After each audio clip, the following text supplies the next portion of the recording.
1,53 € en moyenne le litre aujourd'hui. Jamais le samplon 95 n'a été si cher en France. Les prix des carburants flambent. La faute, paraît-il, à la situation en Libye. Les temps sont très durs pour les usagers de la route. Catherine Munch avec Guy Souter. À campagne, voilà pour vous. Pour acheter le pain de Stéphanie, c'est aujourd'hui ou après-demain. Car demain, la camionnette ne passera pas. La boulangère et son mari ont décidé de réduire les tournées.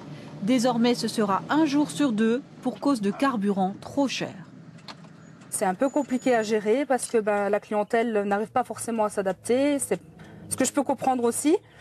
Mais c'est vrai qu'avec les augmentations diverses et surtout le prix de l'essence, on est tous pris à la gorge. Des prix qui grimpent au point de désespérer les petits pompistes qui ne font plus d'affaires.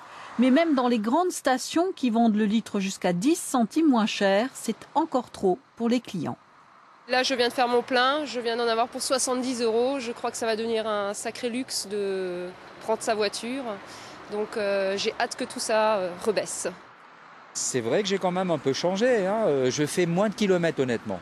Moi, il paraît que l'essence va être maintenant à 2 €, mon jour est dégâts. Et quand il paraît, en général, c'est comme si c'était fait. Pour faire face à cette augmentation, cette société de livraison express répercute ses prix sur la facture des clients, mais surtout optimise ses déplacements. Petit pli égale vélo, égale transport aussi en cyclocargo avec assistance électrique.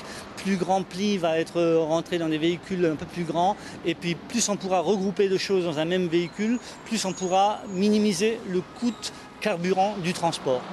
Une participation de la filière pétrolière en vue d'un allègement fiscal, une mesure gouvernementale très attendue et apparemment plus que nécessaire pour les automobilistes.